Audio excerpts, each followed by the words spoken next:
Around between 185 and 190. 185, 190? Yeah. And then you're going to fight 160, 168? Yeah. And you say, what, September, October? September, October. No, I'm hoping in August, late August, early September. That's what I'm hoping. So last time we saw you, we were fighting against Demetrius Andrade, his first move up to middleweight division. What have you been going into since? Nothing much. I've been watching the fight, just studying some things. I probably could have done better. Some things he probably could have done better. You know, I really don't feel like I lost this fight based upon my talent level versus his talent level. I feel like I lost the fight because of this injury. With two hands, I feel like I would destroy Demetrius Andrade, honestly. Can you tell us about the injury? A little bit about the injury. So, my elbow, okay, let's just start with the whole surgeries. From surgery, I got a surgery on my shoulder, which also led to them having to repair my bicep. My bicep was torn. My labrum was torn, which is the cartilage that holds your shoulder in place. Since my labrum was torn, it tore my rotator cuff. That's the muscle in your back.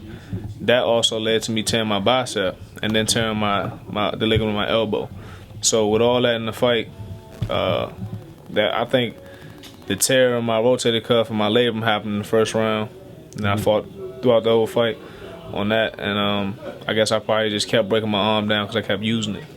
And after a while, I just got to the point I couldn't throw it through at all.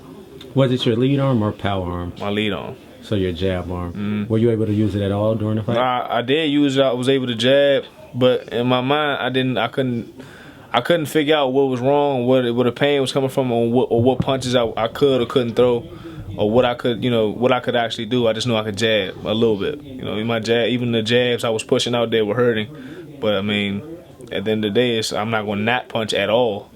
So I just kept trying to put my jab out there and maybe set up my right hand. So in prognosis is 6 to 8 months recovery time, right. And then you're back. Where do you want to fall in at the middleweight division? Do you want tune-up fights, or do you want to go right back for the top dogs? I think put me back where I was would be optimal. You know what I mean? Putting me back right at the top contention. If I can fight somebody at the top, I'm good. I mean, like I said, I only believe I lost the fight because of my arm. Had I not injured my arm, that's a one fight for me. And you know, as far as who, maybe, you know, I went back and forth with a guy named Arias on Twitter. Right before my fight. Yeah, right before my fight. And he had his fight right after my fight with Danny Jacobs. And right after my fight, he got right on me. You know, oh man, but after his fight, I wasn't the same. I didn't do that. I was like, you know what, it happens. You know. Keep your head up, champ. Get us back strong. You know, according to him, his foot was hurt. My shoulder was actually torn. So, I mean, we could fight. We can beat each other's comeback fight if he doesn't mind.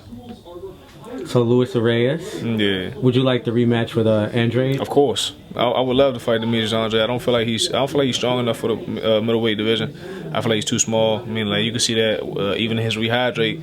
I went up to 180. He went up to 167. He's kind of too small. And I mean, the punch he actually hit me with was flesh enough where I feel like somebody who's a natural 160 may have put me away, and that's also my fault.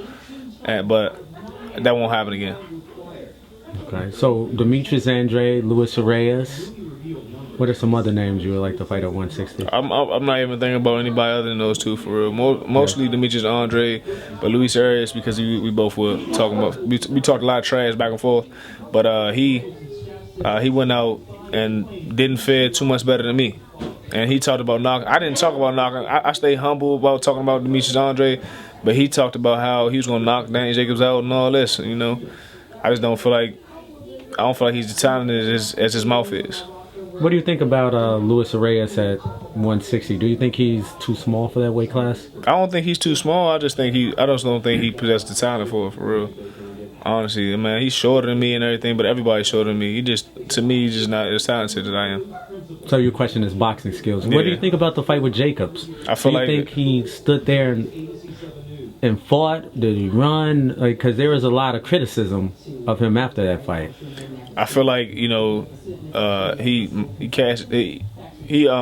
a check with his mouth that he couldn't cash with his skills, and I mean he was in there with a dude. I mean he kept talking how Danny Jacobs went in there and he's getting so much credit for losing to Triple G, but he gave Triple G a hell of a fight, and all props to Danny Jacobs. I would love to fight Danny Jacobs too, but all props to Danny Jacobs. He did put on a hell of a performance against Triple G, and then went out there and showed why Luis Arias doesn't belong in this level. So, I mean, I just don't feel Luis Arias in that fight had any chance of winning. There was not. I've never seen anything seen him fight for me to say, oh yeah, he's about to beat Danny Jacobs. Nothing about that. How did the beef start with you two guys? Honestly, I was told to say something to him about from my promoters. Man, I see he's up there in the top. I think we was within the top 10 with me. I was within the top 20 when the IBF, the WBO, and the WBA. I was lower in the WBC. I was about 30 in the WBC. He's right there along those lines. I'm ahead of him in I was ahead of him in two of the divisions, and behind him in the other two. So, I mean, we right there. Why couldn't we fight? We two up and coming people. We were undefeated. We were both undefeated at the time. You know, I asked for that fight before we got the Demetrius Andrade fight. Oh, so you wanted to fight with Arias, I wanted to fight, yeah. Before. What happened? How come that fight wasn't able? I mean, it just didn't happen. I guess, you know, we got a better offer with Demetrius Andrade, so we went with Demetrius Andrade. I mean, Demetrius Andrade is a big draw, and I mean, if you look at the numbers on the HBO, people really wanted to see him fight. So a lot of people tuned into him, and were tuned in just to see him. And the numbers on that HBO watch was just for his comeback were amazing. So that right there, I mean, for me, would have been a bigger draw, especially if I'd have beat him.